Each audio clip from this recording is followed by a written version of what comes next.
It's very interesting to hear that this economic resilience, it does give monetary policymakers, the PBOC and Chinese government more room right in the second half. Do you think that they're going to act on it?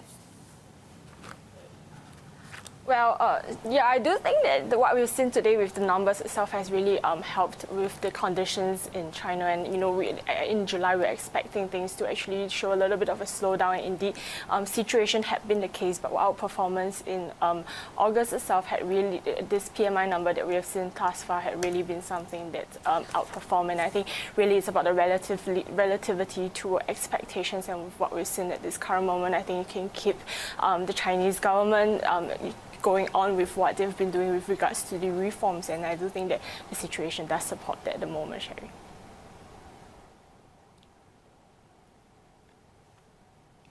Right.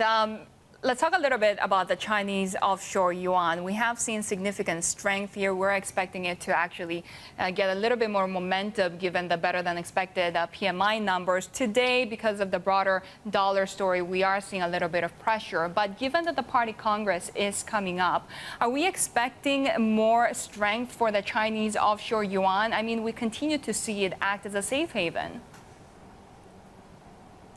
Well, I do think that given as you have mentioned, rightly mentioned, we have the 19 National People Congress coming up, and I think for the markets, there's the expectation that stability will really set in. I mean, we do see the yuan really strengthening, and that itself has really quite captured the market's attention. I think at the beginning of the year, the market really not positioning for the yuan to have such strength against the US dollar in particular, but especially given the fact that the US dollar side of the story itself has been weakening progressively, and into the end of year, I still do not see that we're going to see any rebound, a significant rebound over there for the US dollar. So I do think on that end of things, we could continue seeing dollar yuan and offshore yuan itself actually against the dollar be actually strengthening further into end of year. And I would say that even numbers around 6.5 for the dollar yuan itself may be something that we could possibly see as well.